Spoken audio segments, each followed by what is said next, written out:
América Latina es una tierra inmensa, diversa.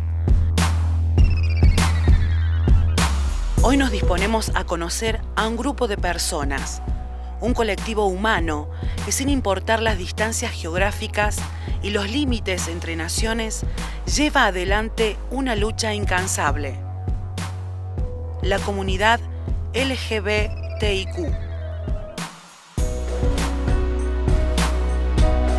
Nuestra exploración para conocer las conquistas y luchas de lesbianas, gays, trans, bisexuales e intersexuales comienza en 3 puntos de Sudamérica: Ecuador, Argentina y Colombia. Comencemos el recorrido.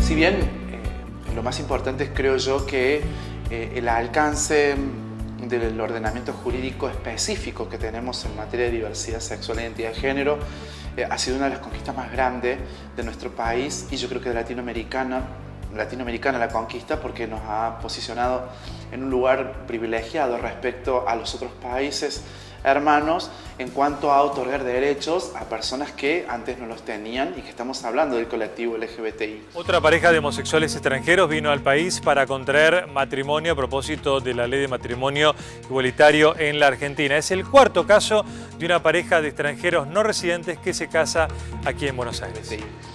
El 28 de junio del año 2010 tenemos como conquista la ley 26.618, que es la ley de matrimonio igualitario, y 3 años después tenemos la sanción de la ley 26.743, que es la ley de identidad de género, lo que nos posiciona a la vanguardia de Latinoamérica y el mundo por tener una ley de identidad de género que contempla derechos o que otorga derechos a las personas transgénero. Se está votando en estos momentos la ley de identidad de género.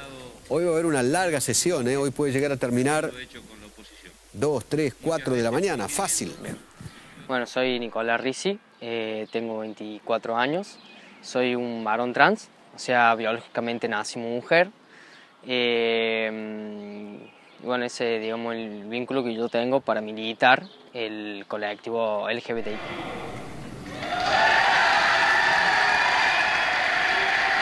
Afirmativos 167 votos, negativos 17.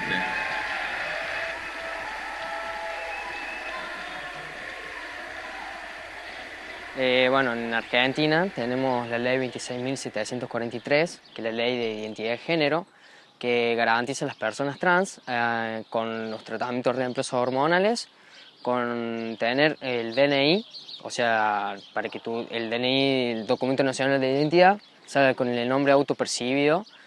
Bueno, las hormonas, que es para adecuar el cuerpo de nosotros. También las operaciones, por ejemplo la mastectomía, la histerectomía o la genital. Si bien, como decíamos recién, ha habido conquistas en cuanto al ordenamiento jurídico específico, pero todavía, si uno dice, ¿cómo puede ser que a 3 años, a 4 años, a 8 años de sanción de una ley, todavía haya personas que siguen sin acceder a los derechos? Cuesta mucho a que se aplique la ley. Son muy pocos los hospitales públicos que te garantizan la ley. Los tratamientos acá son todos gratis, gracias a justamente dicha ley, pero cuesta muchísimo poder obtenerlos.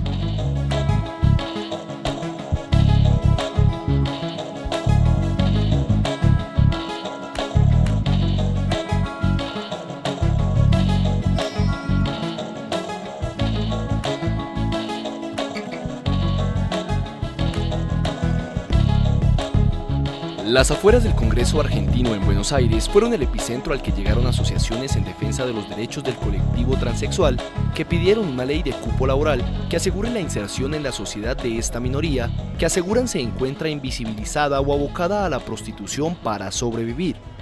Cuando hablamos de cupo laboral también estamos pensando en la población trans. En Argentina, si bien no es una ley nacional, es una ley provincial y van adhiriendo el resto de las provincias, hay una ley de cupo laboral que no se está respetando y al día de hoy, después de 3 años de sanción de esa ley de cupo laboral en la provincia de Buenos Aires, no tenemos puestos de trabajo generados en la administración pública que permitan decir, tenemos una estadística de un porcentaje de población que está cubierta bajo programa o beneficiado por esta ley. Cuesta mucho por ahí por el aspecto físico que tenemos. Por ejemplo, yo sé que en la sociedad cuesta muchísimo más a las mujeres trans por justamente el aspecto físico que tienen, o porque también han sido excluidas del término, o sea, de educación, no han podido terminar el secundario, entonces como que tampoco tienen los recursos para obtener un trabajo. Pero sí, es una lucha, digamos, que tenemos todavía.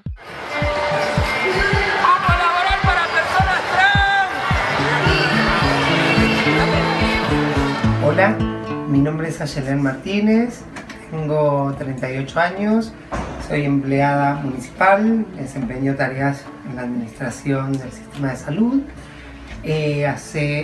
Van a ser 5 años, seguramente que falta, ¿no?, la educación, por lo menos el estudio secundario.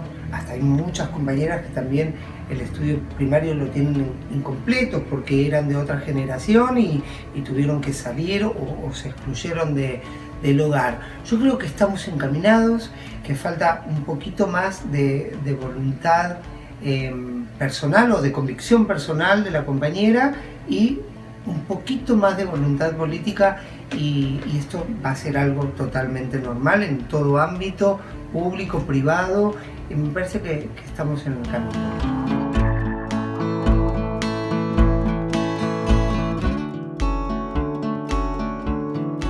También en la Argentina tenemos un colectivo humano que todavía no ha alcanzado un ordenamiento jurídico. Las poblaciones intersexuales no tienen legislación que les permita proteger sus derechos. Derechos tan básicos como esta cuestión de la no modificación de la genitalidad, de los procesos hormonales que interfieren en el futuro en la identificación, en la identidad de género, en la orientación sexual, en la etapa adulta de las personas intersexuales. Yo creo que estos colectivos están trabajando, se están movilizando, están generando esta conciencia social de poder identificarlos y visibilizarlos, pero no tenemos todavía legislación que pueda ampararlos a ellos.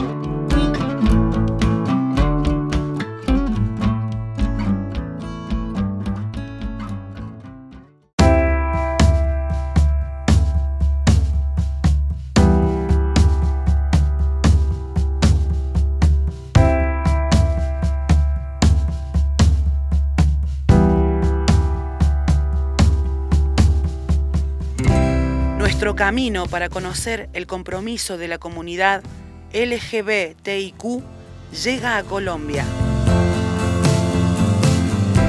Una nación que se sobrepone a un conflicto armado de más de medio siglo y que lucha por la igualdad de derechos.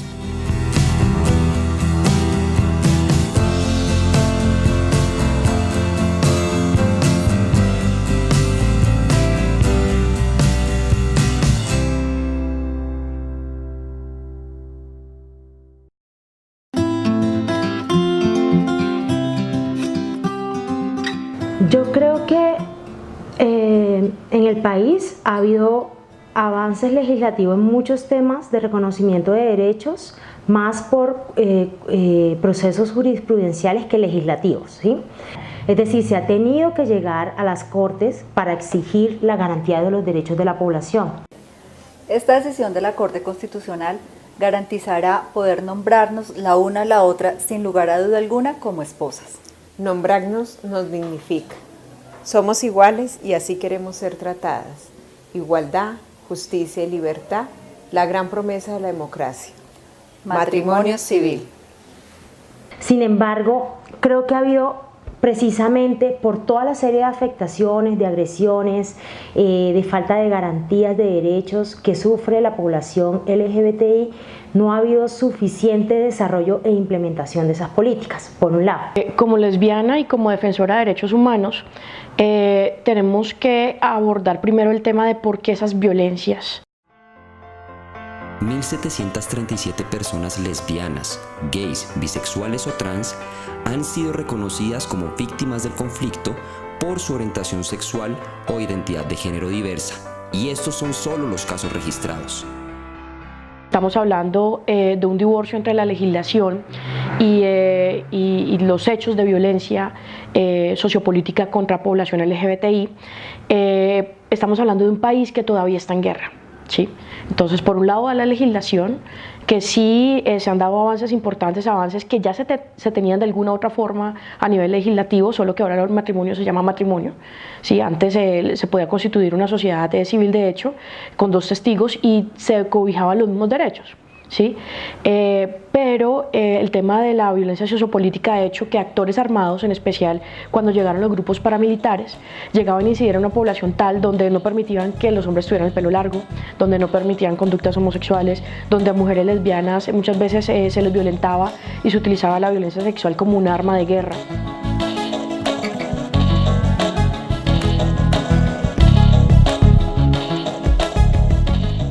Tenemos también, por otro lado, una cultura muy diferenciada entre lo rural y la ciudad, la gran ciudad, como lo es en este punto Bogotá, y algunas pocas ciudades a nivel nacional. Entonces tenemos 2 países en uno a nivel cultural, y donde si la violencia sociopolítica es importante, los derechos económicos, sociales y culturales, que son los que pueden acompañar este avance legislativo, están muy quedados, más quedados aún. Entonces, frente a todas estas rupturas, es allí donde seguimos con ese divorcio legislativo y esa violencia campante que no hace que la sociedad pueda siquiera pensarse cómo se abre. No solamente es un tema de LGBTI, es un tema de tolerancia, es un tema de convivencia.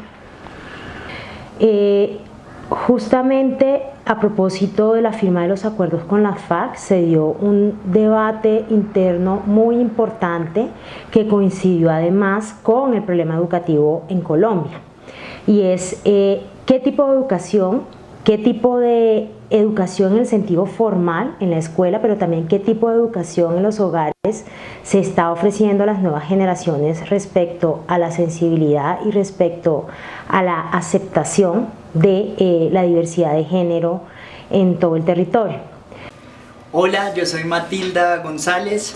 Nosotras, las personas trans, creemos y apoyamos una educación sin matoneo, porque en el colegio, en las universidades nos acosan y nos discriminan por ser diferentes, y por eso creemos que es importante actualizar los manuales de convivencia, porque creemos que salva vidas.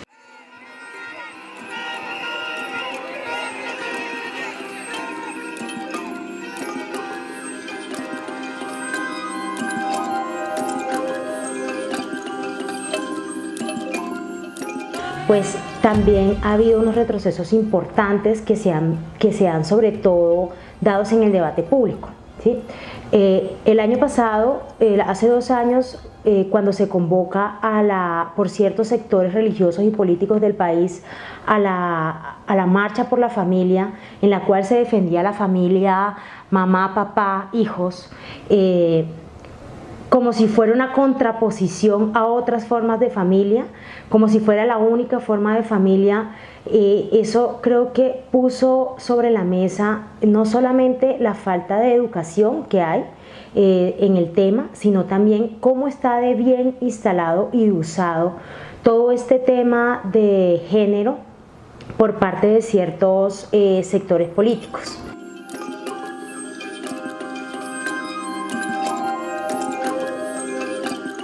Yo fui una de las personas que salió 8 días después a la marcha que se hizo en el Parque de la 60 con Séptima, una marcha por la tolerancia, donde fue una marcha de silencio, donde fue una marcha donde salimos todos con velas. Muy tristes, muy golpeados, porque no sabíamos que todavía estábamos en esa época de oscurantismo, ¿sí? Entonces, Y eso no se habló, de eso no se vio, de eso no se supo. Solo los que estuvimos ahí pudimos sentir que estamos en contra de ese rechazo, ¿sí?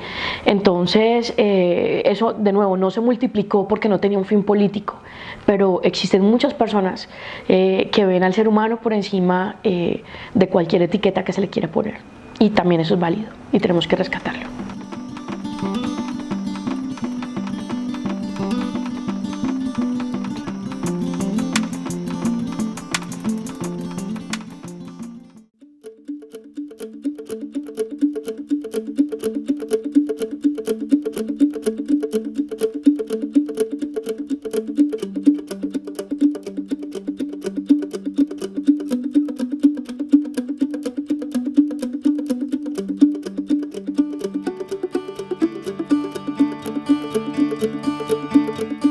Seguimos buscando historias diversas.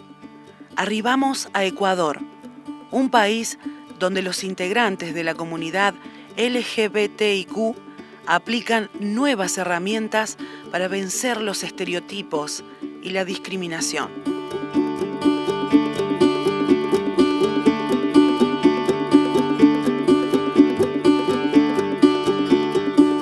Nosotros tenemos en el Ecuador una constitución garantista de derechos. Frente a eso consideramos que obviamente el proceso es que estos derechos que están garantizados en la constitución se puedan afianzar en políticas públicas y también en lo social, porque muchas veces se queda la ley nada más en un papel, pero no significa o no va más allá realmente de las necesidades y de las realidades en territorios principalmente. Justamente no es que buscamos nuevos derechos, sino que se realice y se proteja y se garantice los derechos frente al respeto de lo que significa ser seres humanos en un territorio que justamente tiene esa perspectiva. Que la creación de los colectivos que luchan por los derechos de la comunidad LGBTI nace precisamente de esta necesidad política de sentirnos respaldados a partir de normas públicas que nos visibilicen y respeten nuestro estilo de vida. Sería hermoso que realmente en algún momento logremos que las leyes nacionales, internacionales, las normas públicas en general respeten a todas las personas, sin importar su raza, etnia, color, o sea, sin importar ningún tipo de etiqueta que la persona conlleve o ningún tipo de estilo que la persona esté sobrellevando, sino que nos podamos ver a los ojos como seres humanos.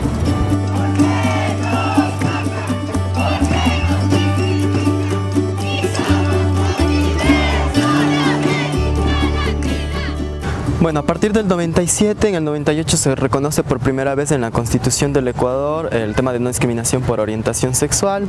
Avanzamos en política, bueno, avanzamos en legislación, con la Constitución del 2008, donde se reconoce la no discriminación por orientación sexual e identidad de género, porque son dos realidades diferentes, el ser homosexual y ser una persona transgénero. Y creo que a partir de esta Constitución, obviamente se generan varios espacios a nivel legislativo. Sin embargo, uno de lo más complicado, lo más limitante para poder trabajar con la ciudadanía es el espacio de la educación integral. El problema principalmente, creo yo, es que nos educan desde guaguas dentro del blanco y fuera del negro. ¿Me cachas? Como que nos encierran mucho en un prototipo, en un estereotipo, donde las mujeres debemos ser bien portaditas y no decir malas palabras, y los hombres tienen que ser súper machos y hacer carpintería y no coser, porque eso es de maricones. Nuestros papás nos enseñan a odiar lo diferente, a odiar lo femenino. El primer insulto que te enseñan a decir cuando eres guagua y eres hombre es «jajaja, te ríes como mujer» o corres como mujer. Nos enseñan que ser mujer es malo. Imagínate, ¿y cómo nos educan dentro de las diversidades? No nos educan dentro de las diversidades. No nos enseñan a respetar a lo diverso, no nos enseñan a respetar lo diferente dentro de las perspectivas. Porque todo cambia, todo es cuestión de cómo vemos las cosas. en las escuelas, en los colegios, no podemos hablar de respeto frente a las diferencias. Justamente uno de los discursos en contraposición al tema de derechos es que vamos a homosexualizar a los niños y a las niñas.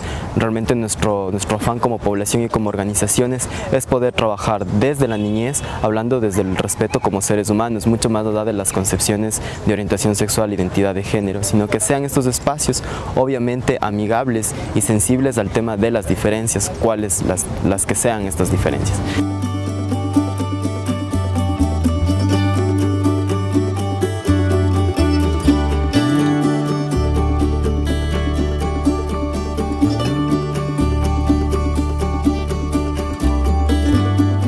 En el Ecuador, 7 de cada 10 personas LGBTI han sufrido discriminación en el ámbito familiar, siendo el primer núcleo y creo que también es el primer espacio donde nos visibilizamos. Sin embargo, han sido los primeros espacios donde nos han internado o donde de una otra manera nos han vulnerado o en algunos casos incluso excluido de la familia.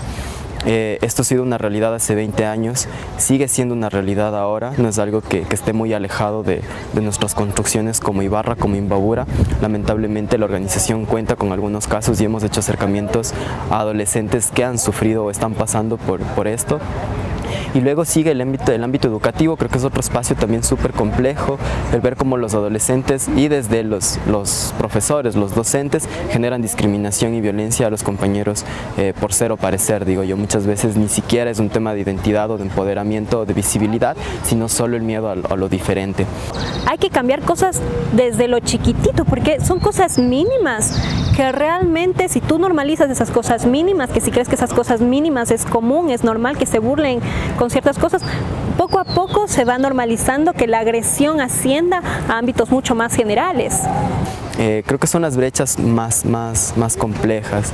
Luego está el tema del dogma. Lamentablemente las iglesias, no solo la católica, sino las iglesias han tomado también como perspectiva de lo correcto frente a lo que de una otra manera nosotros como población nos identificamos o nos sentimos. Esto también, claro, se transversaliza en la construcción de nuestros padres, de nuestras familias, donde obviamente no van a aceptar una familia homoparental, pero claro, esto está ligado a la desinformación. Realmente consideramos que el acceso a la información es un derecho y eso es un poco lo que nosotros como organización lo planteamos. No queremos imponer ideología alguna, mucho menos, sino simplemente hablar desde el respeto y desde el amor como seres humanos frente a las diferencias.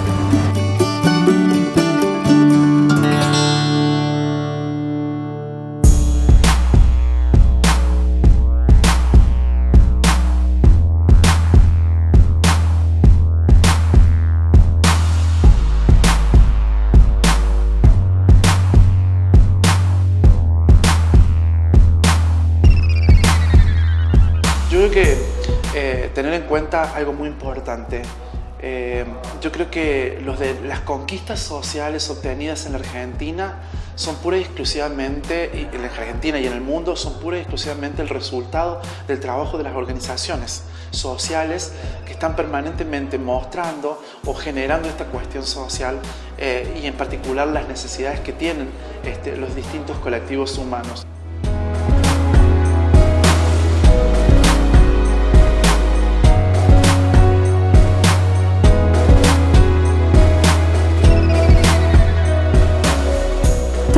Espacios. No es que somos una comunidad aislada que solamente vivimos entre nosotros y no podemos relacionarnos en los demás contextos. No, estamos en todos los espacios, compartimos con la gente a diario. Muchos de ellos a veces ni siquiera saben que lo diferentes que somos y no por eso merecemos que nos traten distinto al momento en que se enteran.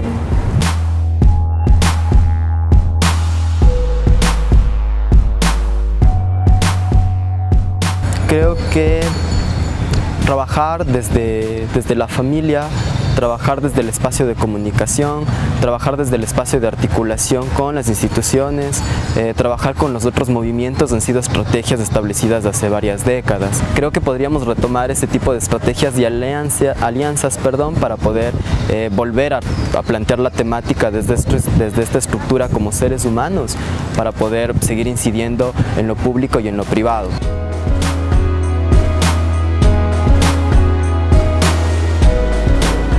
Hemos evolucionado en leyes, pero es muy poco en comparación a todo lo que tenemos que hacer, a todo lo que tenemos que lograr, a todo lo que tenemos que gestar juntos y juntas, aliándonos entre todas y todos.